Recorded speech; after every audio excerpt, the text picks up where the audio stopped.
Exciting weeks ahead in the Cosmos ecosystem with many multi-billion-dollar launches around the corner, such as Initia, Babylon, Berachain, Movement, and many, many more. We're going to talk about this. And to be honest, this is how Cosmos could look like in 2025. This time for real. And I know you might be tired of me saying this over and over again, but as a mid-curve content creator, I truly believe in that. I truly believe in the fundamental value innovation that Cosmos brings to the table around sovereignty, the app chain thesis, about customizability and interoperability through IBC, which itself is also going to get a major upgrade with IBC v2, IBC Eureka, that's also going to enable native compatibility with Ethereum. But before we get into those big launches, we have to talk about THORChain RUNE, because the RUNE token fell off a cliff and is now ranked on page 2, 138 on CoinGecko, below $1 billion valuation, and that thing was at $6-7 just the other day. So what happened? Well, THORChain is a Cosmos layer 1 blockchain, an app chain for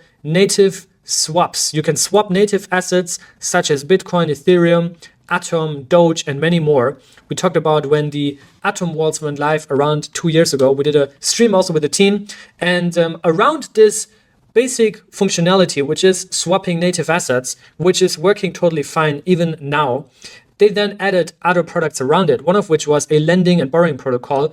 And that lending and borrowing protocol basically went insolvent and accrued, I think, a $75 or $80 million in debt, which cannot be repaid.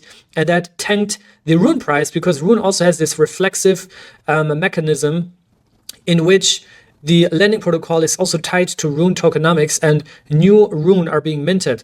But yeah, many people came out and commented on the situation. Eric Frohys, one of the most respected and OG Bitcoiners out there, who's been very bullish on THORChain since many years because of the fact that you can swap native Bitcoin in a decentralized, non-KYC way. And he basically came out and clarified the situation after this main thread was made by TCB, but there was a follow-up thread made by TCB as well. Also, Crypto Banter, Ran Neuner, who's also a big RUNE investor, came out and commented on this situation, saying that, yeah, it's kind of $75 million in bad debt here, which, well, in relative terms might be small, but it's definitely a lot of money. And yeah, the underlying protocol, the underlying chain, and the swap functionality, which is really the core of THORChain, is working absolutely fine and unaffected from this. However, you can see here on THORcharts.org that millions of runes have been minted because of that flaw in the design mechanism of that lending protocol, which has been topic of discussion for many years.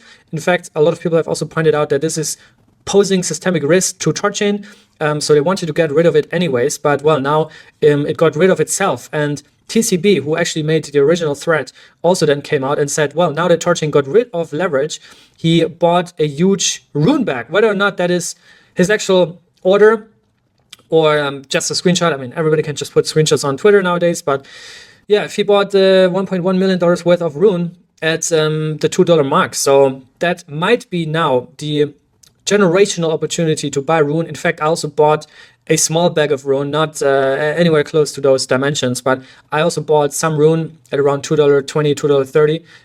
And I think this is definitely an opportunity. Well, it can go to zero, yes, and it is very risky, yes.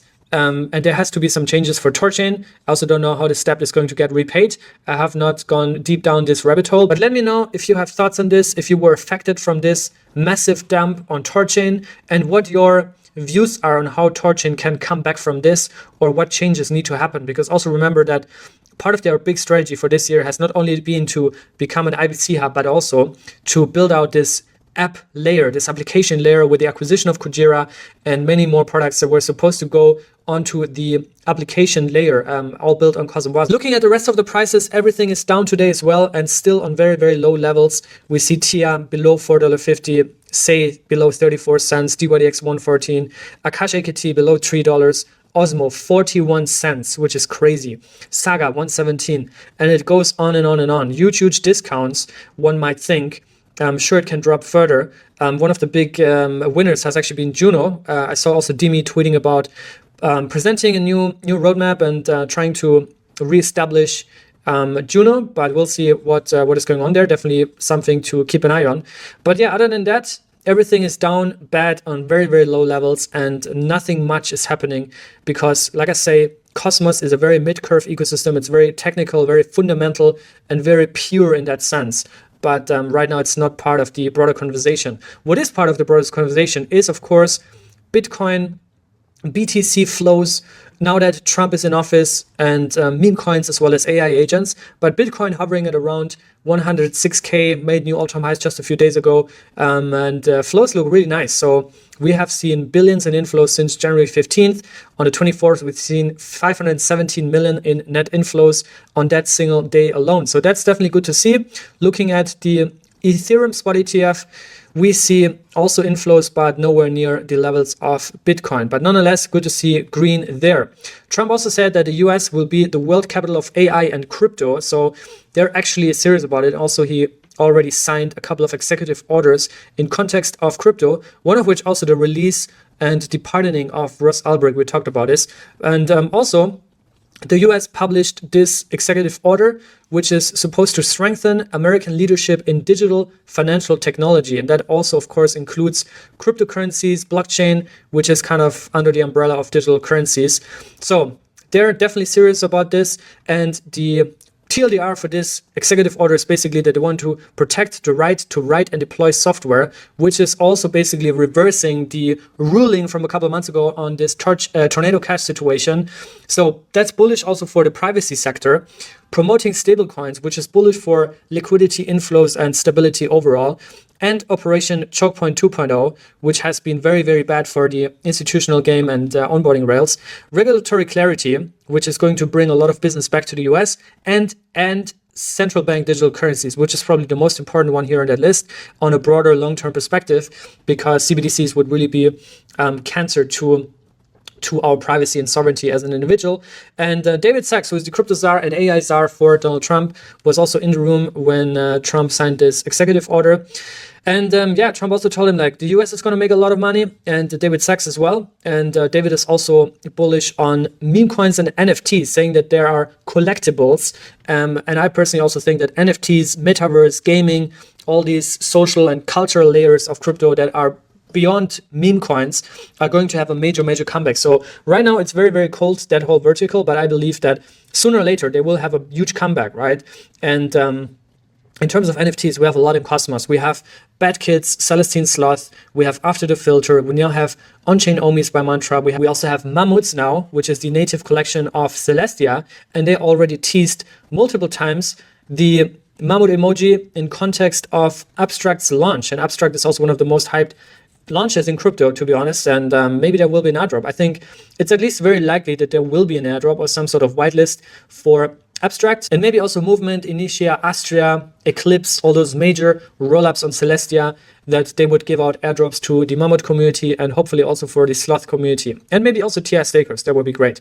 So Mammoth, you definitely should have at least one. I know the artwork is underwhelming, but whether or not you like the artwork, whether or not you think it's dumb and you prefer to get airdrops for staking your Atom, this is the previous cycle meta. Now you have to have those NFTs, and Mammoth are definitely one collection that you have to hold, because you also have to think now, this is from the core Celestia team, which means the core Celestia team is going to do BD to make sure that Mammoth holders are going to eat well. So in Celestia core team, they definitely have the connections and they can make those things happen. Also, same counts for Onchain OMies by Mantra, which is currently now at a floor price of around 114 which means you're still sitting on 114x, but you're also getting a 50% discount from the local top a few days ago. There are a lot of OMies for sale right now, but I think once the first round of ecosystem airdrops for the Mantra ecosystem will be announced, and once there will also be products that will share revenue with the Onchain OMie NFT collection, then this floor price might go back up again. But other than Mammoths, I think Mammoths, there's only a couple of Mammoths that you can buy below 400 TIA. Here, there's a lot more supply and volumes happening at those low prices, right? So might be a good time to scoop a couple of them, but the floor price might also go a bit lower. Now, speaking of Stargaze, which is the flagship NFT marketplace in Cosmos as its own sovereign layer 1 blockchain, well, they might actually be moving to the Cosmos hub. Magmar, who is now the co-CEO at Interchain Labs alongside Bera, that are basically running the leadership in Cosmos now, and with it also the roadmap for the Cosmos Hub and Atom. And they have said a couple of things, or teased a couple of things, one of which being that they want to have permissionless CosmWasm on the hub. And this is currently going through an audit. And I think once this audit is passing, then we might see proposals for permissionless CosmWasm on the hub, which would mean we could have a thriving application ecosystem on the Cosmos Hub itself, and the Cosmos Hub would be a true smart contract platform. Number two, they also teased and talked a lot about downsizing massively the community pool, right? The on-chain treasury, which I personally think also in the very beginning, like 2021, when I also learned about Cosmos, I always thought about the on-chain treasury as being an amazing piece of true decentralized governance, where the community also has a vote and say in how to spend and allocate those funds. But now in hindsight, I think this very bottom-up, flat hierarchies, no decision-making, or I should say collective decision-making, instead of more top-down, centralized coordination, which is what the Solana Foundation has been doing absolutely amazing. I think we need more coordinated efforts and also structured ways to fund development and growth in the ecosystem, especially around the Cosmos Hub. So I'm definitely not against these ideas, and I think the time is ticking for Atom anyway. So this seems to be the final chance for Atom to do something and to regain relevance in the broader competitive landscape of crypto. So whatever they're proposing, I think I'm all on board on this. Obviously, there's things you can discuss and you can refine certain ideas, but on a broader picture, I think they're cooking something really, really cool. So that's that. And then hopefully we're going to see more and more app chains, sovereign layer 1 blockchains that are not sustainable, that are not profitable for validators, right? Same for us at Stakecito. We're securing 46 chains, but 70 or 80% of them are running at a net loss if you only factor in cost for the servers and the infrastructure. Without even factoring in team salaries, we're running at a net loss for around 70 or 80% of our chains. So that's that. And yeah, we definitely need to consolidate some of these chains and the hub to become a true interoperability hub and decentralized router, which is really the vision that Mag has for Atom. I had multiple calls with him in recent weeks as well, and I will have maybe bi-weekly calls or something to talk through some of these ideas and to also provide you the best alpha I can for the Cito community in here on this channel. Now, if we stick around the topic of culture and meme coins and NFTs, right, like David Sachs was speaking about, there's another gem, a hidden gem that's been around for many, many years, and it's just extremely undervalued. You can also say it's very, very cheap and never gained traction, is not part of the broader conversation, but that is Pasage. And they're true builders, product-oriented people. One thing that they're probably missing big time is this whole thing about investor relations, building a solid community, also around the token, around the chain, right? Not only about the product, but also to ensure the economics around Pasage are sound. And I think this is something that has been lacking so far. The whole narrative, the storyline, right? Because at the end of the day, like no matter which coin you're looking at or no matter which chain you're looking at, the main product is still the token, right? At this point in time, right?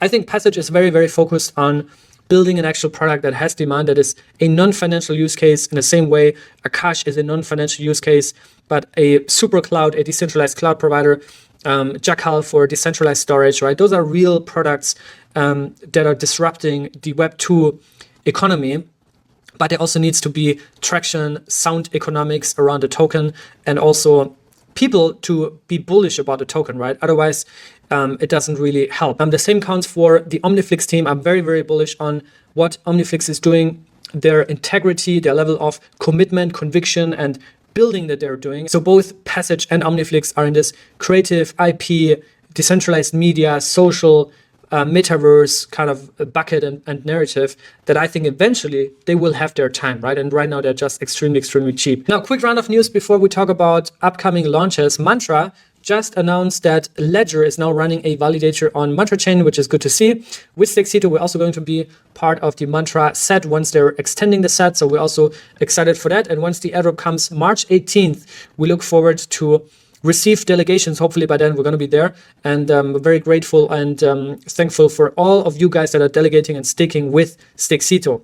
Also, we have news from dYdX. You can now trade your Saga with leverage on dYdX. There's a link in the video description. We actually have a partnership with dYdX, and you can trade there using the affiliate link, which gives you up to 50% discount on fees. So if you're a trader, then check out the link. And also here's a quick trailer of dYdX today.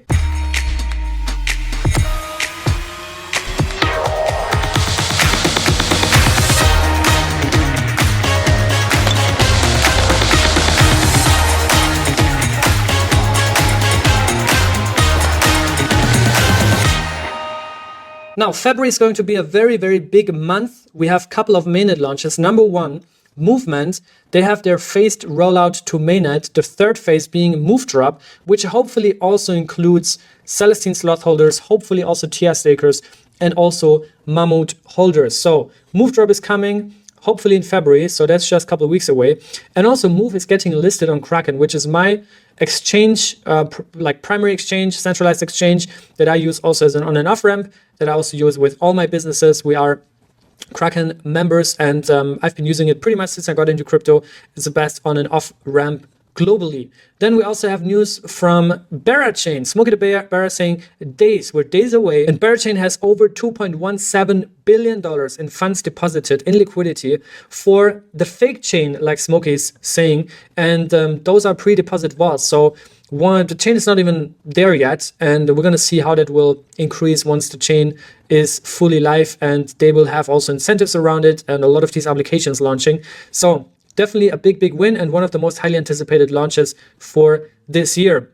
Another one, big launch is Nillion. We talked about in the last video how they have announced their airdrop for early community members, testnet users, and just contributors. So Nillion in the AI and privacy space with their blind computer, and Nillion has also announced a partnership with AI16Z DAO to transform security and privacy for their AI agent framework called ELIZA OS.